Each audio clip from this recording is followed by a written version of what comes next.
Okay, let's dive right into this. Welcome to our vendor-neutral explainer on the agent communication stack. I am Rynaut, your test architect, and I'm thrilled to be joined today by our lead systems analyst. Really glad to be here, Rynaut. We seriously have a ton of architectural ground to cover today. We're getting deep into how autonomous agents actually talk to the world, and honestly, how they talk to each other. Exactly. Because right now, let's face it, the industry is dealing with a massive agent sprawl problem. Oh, absolutely. And let's be totally honest with ourselves here. Agent sprawl in a big enterprise context, that usually just means you've got 5 different engineering teams working in silos, accidentally building the exact same thing in 5 completely different ways. It really does. It's a mess. We are seeing a major head-on collision of standards out there in the wild, and staff engineers are the ones caught right in the crossfire trying to make sense of it all. So, 3 protocol standards walked into a production system. Only one of them should leave, right? It's a super relatable trap. I want you to picture this exact scenario.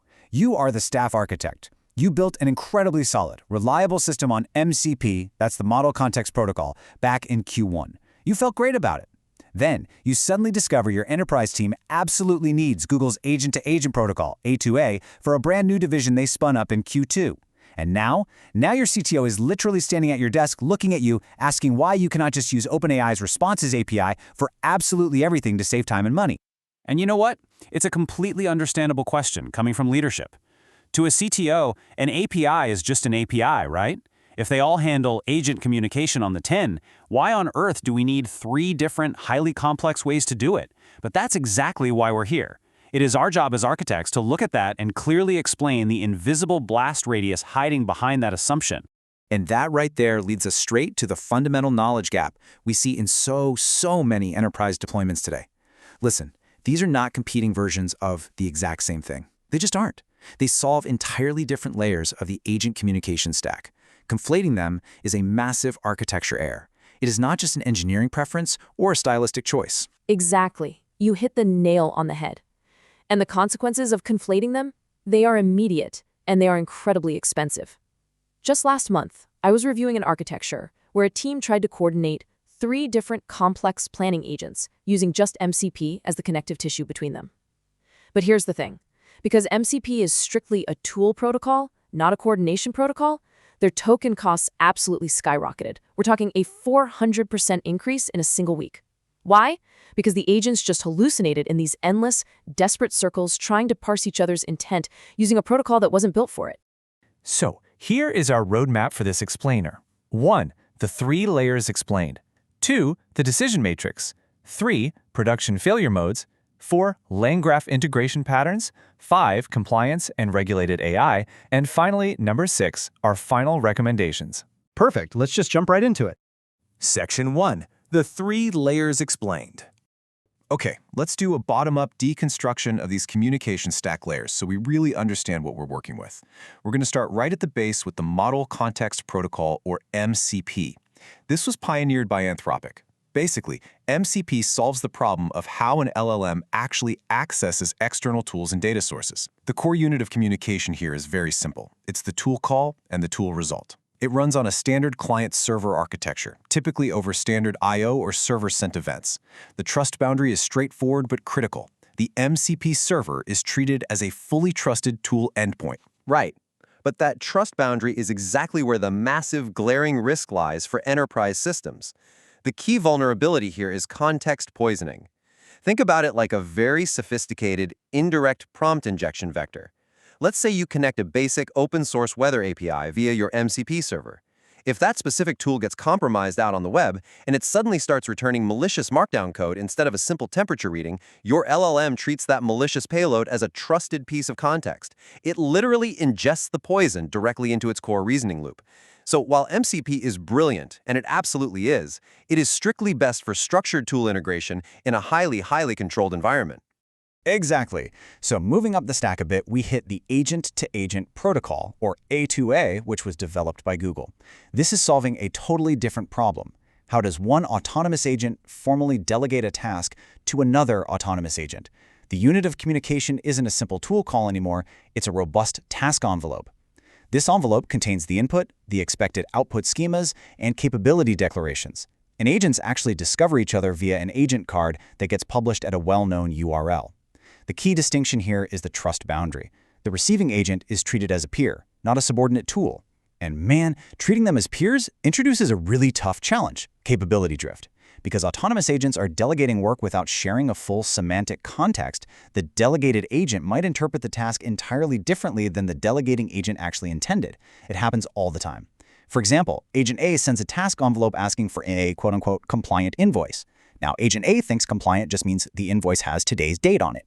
But Agent B, the receiver, thinks compliant means a full 50-page European tax audit structure. Without explicit shared semantics defined in that envelope, your sophisticated multi-agent workflow just silently turns out garbage. Totally. Which brings us finally to the OpenAI Responses API. This solves a third distinct problem. How does a client application orchestrate a stateful, multi-turn model interaction that has tool use already built in? The unit of communication here is a full turn-level message, and the trust boundary shifts dramatically. The model itself becomes the orchestrator, and all the tool calls are managed entirely within the response lifecycle, sitting right there on their infrastructure. Which immediately brings up the absolute most glaring risk for enterprise architecture teams: vendor lock-in and the total loss of state sovereignty. Because that response state remains server-side at OpenAI, your entire orchestration logic is now permanently tied to their proprietary infrastructure.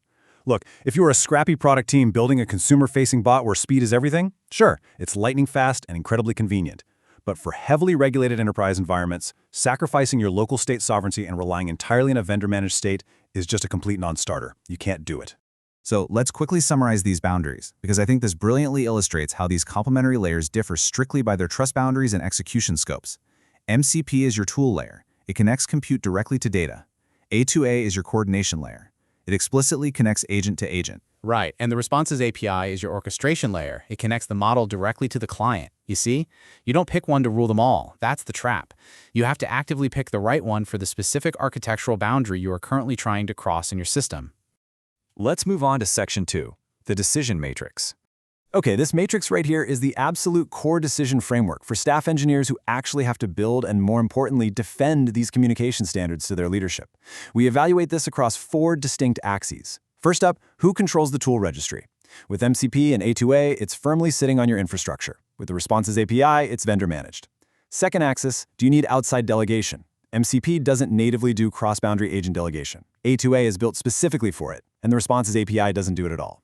Let's pause and really look at this third axis, audit tracing. MCP and A2A offer full, local, highly granular tracing capabilities. The Responses API, however, is strictly limited by whatever the vendor arbitrarily chooses to expose to you. Listen to me on this. If you have a compliance auditor breathing down your neck asking exactly why a specific patient database row was modified at 2 a.m., telling them, well, the vendor's API black box handled it, is a fast track to completely failing your audit. You must have full traceability. Exactly. And that naturally ties right into the fourth axis, state management. You have pure client-side for MCP, stateful task lifecycles for A2A, and fully server-side for the Responses API. And applying this matrix is exactly how you keep your job and stay out of trouble. If you're operating an IVD Regulated AI, in vitro diagnostics, for example, you absolutely mandate MCP with a custom server. You fundamentally require a zero blast radius on every single tool execution, and you must maintain full audit traceable tool call logs locally on your metal. You can never ever rely on vendor-managed state for regulated workflows dealing with patient outcomes. No exceptions. Section 3, production failure modes. Because it's one thing to look at a nice, clean matrix on a slide, but we really need to talk about the harsh reality of deploying these protocols in production and the specific, painful ways they inevitably break. For the open protocols, the structural failure modes are very distinct. We already mentioned MCP context poisoning from untrusted servers. The actual mitigation there requires strict MCP server allow lists plus a dedicated output sanitization node within your LangGraph setup before that context is ever allowed to be injected back into the LLM. And for A2A, the absolute classic failure is a task envelope mismatch. The delegating agent sends a task the receiving agent simply cannot parse, leading to a completely silent delegation failure. The strict mitigation here is schema validation right at the A2A ingress boundary, paired heavily with structured error envelopes. Look, if you skip this schema validation, your system is going to enter an infinite loop of retries, blindly burning through thousands of tokens per minute until you hit a hard billing cap. As an architect, you have to hammer home the necessity of strict validation boundaries to protect your orchestrator trust surface. Now for the Responses API, the failure modes look a lot more like your traditional cloud outages, but honestly, with much higher stakes because it's AI. You face total state loss on API timeouts. If that stateful conversation drops on the vendor's side, the memory of that agent's entire reasoning process is just gone. Poof! Another massive issue is the inability to execute child agent tools properly within delegated contexts when the vendor is the one managing the loop. The non-negotiable mitigation here requires maintaining a client-side conversation shadow log. Mechanically, what this means is you are actively intercepting every single turn of the conversation payload and mirroring it to a local database before letting the API continue its work. This is how you ensure you have full replay capabilities. Regulated environments cannot rely solely on server-side state. We've seen recent CVEs and massive token exposures caused precisely by ad hoc coordination and identity gaps in these centralized APIs. If your entire audit trail vanishes just because a vendor socket suddenly closed, you have a massive systemic problem on your hands. I really want to emphasize the incredibly high stakes of multi-agent failures with this specific quote. When a delegated task fails silently, you cannot see which internal tool broke. It is so painfully true. And I can tell you from experience, there is absolutely nothing worse than spending your entire Friday night trying to figure out if your complex planner agent is structurally broken at its core, or if the HubSpot API just decided to randomly change their response format without telling anyone, causing a silent 500 error buried 20 layers deep in the stack. Absolutely. This underlines the absolute fundamental importance of standardizing your inter-agent telemetry. You cannot just glue agents together with custom REST endpoints and expect it to be maintainable at scale. Moving on to Section 4, LangGraph Integration Patterns. Let's transition to some actionable architecture here and detail exactly how to weave these protocols into a real LangGraph stack.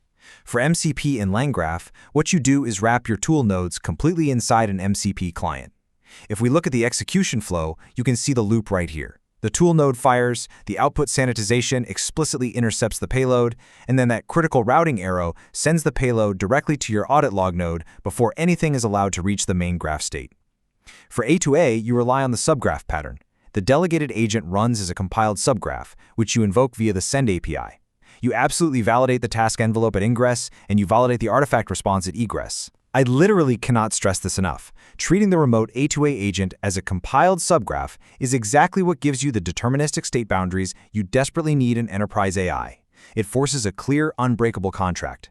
Without that deterministic boundary in place, your multi-agent system will inevitably devolve into an infinite reasoning loop, where agents just endlessly debate who should be the one to execute the tool. It's a disaster waiting to happen.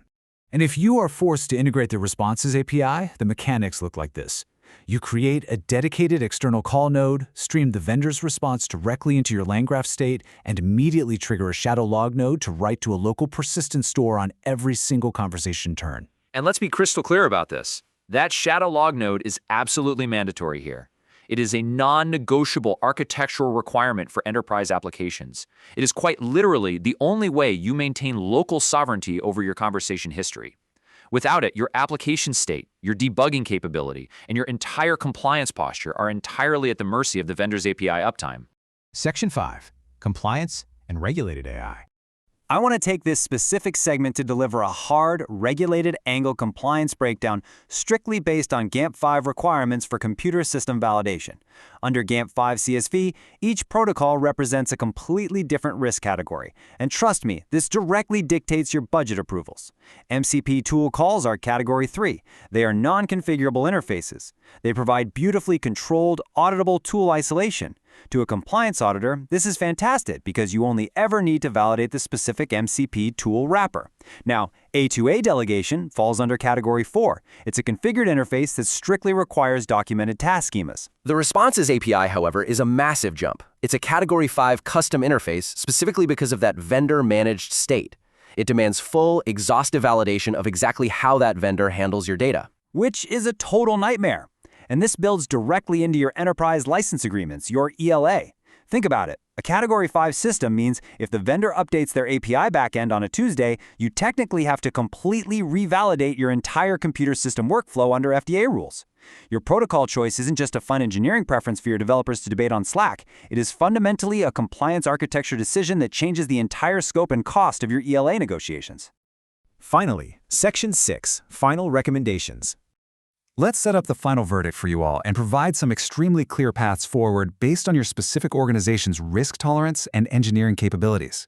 It really all comes down to this stark contrast. If you are building for a greenfield regulated enterprise, like we see every day in IVD environments, you are dealing with highly sensitive patient data or critical infrastructure. You cannot afford even a single hallucinated tool call. You must take a zero blast radius approach. What does that mean? You use MCP for all tool access to aggressively isolate your systems, and you use A2A strictly when explicit cross-boundary agent delegation is an absolute requirement. You avoid vendor-managed state entirely.